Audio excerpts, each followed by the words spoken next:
Good morning. I'm very pleased to have this opportunity to say a little about two exciting new developments in the city: the Brackenside open-air swimming pool and the Children's Adventure Playground in Central Park.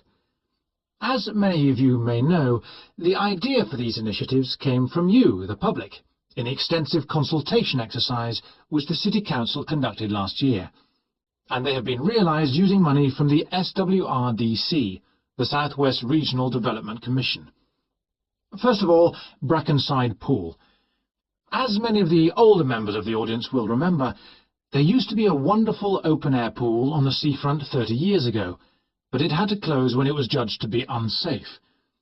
For the design of this new heated pool, we were very happy to secure the talents of internationally renowned architect Ellen Wendon, who has managed to combine a charming 1930s design, which fits in so well with many of the other buildings in the area, with up-to-the-minute features such as a recycling system, the only one of its kind in the world, which enables seawater to be used in the pool.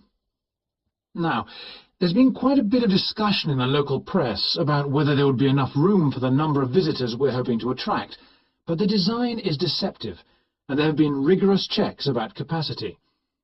Also, just in case you were wondering, we're on schedule for a June the 15th opening date, and well within budget. A testimony to the excellent work of local contractors, Hickman's. We hope that as many people as possible will be there on June the 15th. We have engaged award-winning actress Coral White to declare the pool open, and there'll be drinks and snacks available at the poolside. There'll also be a competition for the public to decide on the sculpture we plan to have at the entrance. You will decide which famous historical figure from the city we should have. Before you hear the rest of the talk, you have some time to look at questions 15 to 20.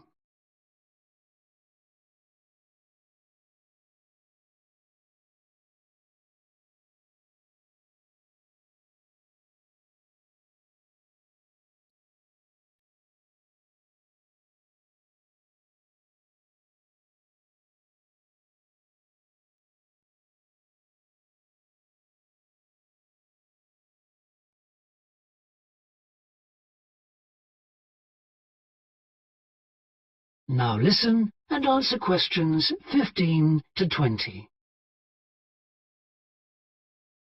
And now, moving on to the Central Park Playground, which we're pleased to announce has just won the Douglas Award for Safety.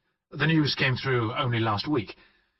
The unique design is based on the concept of the global village, with the playground being divided into 6 areas showing different parts of the world, each with a representative feature. For example, there is a section on Asia, and this is represented by rides and equipment in the shape of snakes, orangutans, tigers and so on, fauna native to the forests of the region. Moving south to the Antarctic, we couldn't run to an ice rink, I'm afraid, but opted instead for climbing blocks in the shape of mountains. I thought they could have had slides for the glaciers, but the designers did want to avoid being too literal. Then on to South America. And here the theme is El Dorado, games replicating the search for mines full of precious stones. And then, moving up to North America, here there was considerable debate. I know the contribution of cinema and jazz was considered, but the designers finally opted for rockets and the International Space Station. Eastwards to Europe then, and perhaps the most traditional choice of all the areas, medieval castles and other fortifications. Then last but not least, moving south to Africa, and a whole set of wonderful mosaics and trails to represent the great rivers of this fascinating and varied continent.